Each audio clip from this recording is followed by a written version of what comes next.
said, no, poor here means something different. Oh, absolutely, Country, right? absolutely. So, for example, like, Do you consider yourself poor or not? yes, I'm actually really poor.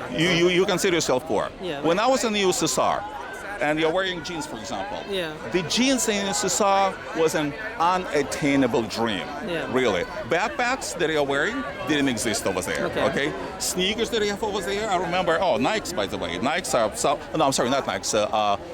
Adidas were the only sneakers, kind of foreign-made sneakers that you can get. Okay. You would have, if you're lucky and you see somebody selling the sneakers, Yeah. you would have to stand in line for like hours and hours on end, Okay. fighting to get in. Okay. And you're lucky if you get your size, Okay. or any sneakers whatsoever to start with. You know? Yeah. So, was I poor in the USSR, or poorer than you here? What do you think? Okay, you do know that when you lived in the USSR, that you were living, you know, a bunch of years ago. I probably wasn't even born yet. So, of course, you know, the times are different. So, No, but it doesn't matter. I mean, people today live in different countries, in different parts of the world, that face the same problems. So I mean, is there a comparative, we were talking about comparative terms. So who is poorer? People who can't even afford anything that you have versus what you have. And you're calling yourself poor. That's my point. You consider yourself poor. You might be by American standards. By their standards, oh my God, you got all this stuff. You got fancy glasses. Okay, well, so, I mean, was the argument? Well, my argument was overall, the reason that even relationship even exists is because I'm able to get the stuff I get in America. Of course, my standard of living is objectively higher. Objectively higher. Because Exactly. the global system. No, because of American system. And guess what? If China could do it, if China could switch from the poorest country, one of the poorest countries in the world, to one of, well, let's say, decent middle class by now. They have ways to go, of course, but they're making huge progress. Why can't Honduras do that? Well, where did it come from originally? Or your parents? Actually, Honduras, yeah. Honduras, there you go. So why can't Honduras be like the United States or China, being on the way to creating wealth, even though Honduras is a capitalist country, basically? Yeah, so, for example, you know, there is this thing where, again, why I mentioned imperialism, because, again, you do know, like, for example, if Honduras or any of Latin American countries don't follow, like, the rules of the United States. Oh, there you go. Now, I heard this story before, just, you know, an hour ago. U.S. imperialism. Listen, you're an independent country. You can do whatever you do. Brazil is no better. Argentina is no better. There are so many countries in the world that are no better. Africa, where... Hello? Yeah, hold on. Hold on, give me a second. I'll call you right back. So, for example, I do have to go, but my main point is, I don't get how you can argue, oh, they're independent countries. Of course they are. When and we're there to they help. would like to be. For example, what I'm trying to say is, like, literally, factually, when Hillary Clinton and the CIA together say, hey, we don't like their president, we're going to overthrow them.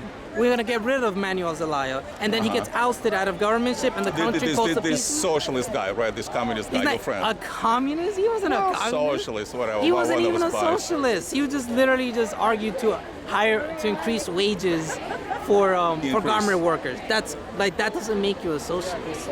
If you think that makes you a socialist, then I don't know. So you're saying that this is U.S.'s, America's fault, that there are countries in the world which are so much poorer than our country. So it's all our fault. Is this your premise? So literally in Central America, for example, in Ecuador in the 1980s, when the U.S. funds death squads doing genocides in El Salvador, and people have to come here, that's not the U.S.'s fault, You right? know who was supplying arms to all these Latin American countries for free? For free. USSR.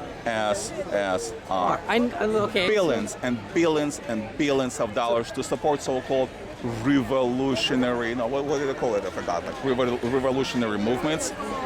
Okay, so here's the thing. Again, the term I bring up in the beginning: state capitalism and imperialism. Why those things exist? Oh, national freedom fighters. They sort of called national freedom fighters. So, for example, like, if those things happen, you can't say, oh, these countries are independent. They can do whatever they want when objectively another government's interfering and destabilizing the region, and people have to run for their lives. So if you're telling me that's their fault. Is that their fault when that happens? Well, then let's assume, let's be fair then. Let's assume that we did interfere, but the Russians interfered even more. The Soviet Union, I should say. Even and more? in a bad way. Of course more. They were installing so-called socialism, communist system. There's literally, when it comes to... Look at Cuba. Look at Cuba today. So, in Iran, the United States and Britain interfered in overthrowing their president. In Angola, in all these... Angola? Oh my God, Angola, you know what's happening in Angola and Mozambique?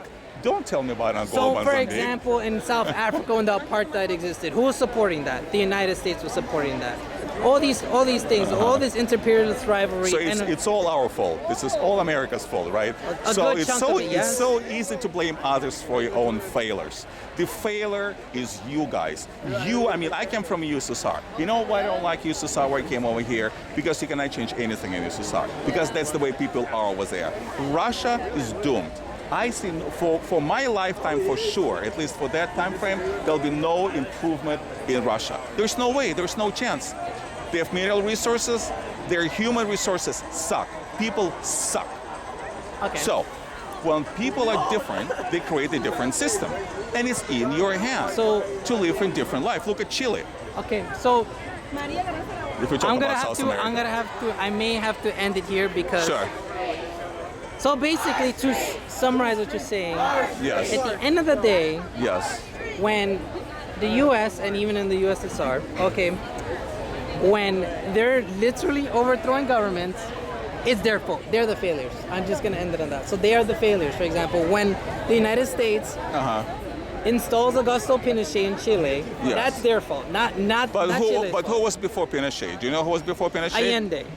And who was Allende? Okay, so he was a so-called Marxist. Well, social he democrat. was Marxist. Okay. And Marxism equals death in my vocabulary. Okay. Socialism equals death in my vocabulary. All right. Communism equals death. To the rest of the world? To the rest of the world, and it's been proven in 100 years of failures of socialism. Okay, to the rest of the world? And if you want to come to my business, I'm a businessman. And if you decide to take my business over, you know what I'm going to do? I'm going to fight it. I'm going to kill you. I'm going to arm myself. I respect the Second Amendment. Go try to take my business. You're going to fail. Okay. That's what's going to happen. Okay, so to the rest of the world, we have capitalism in the majority of the world, right?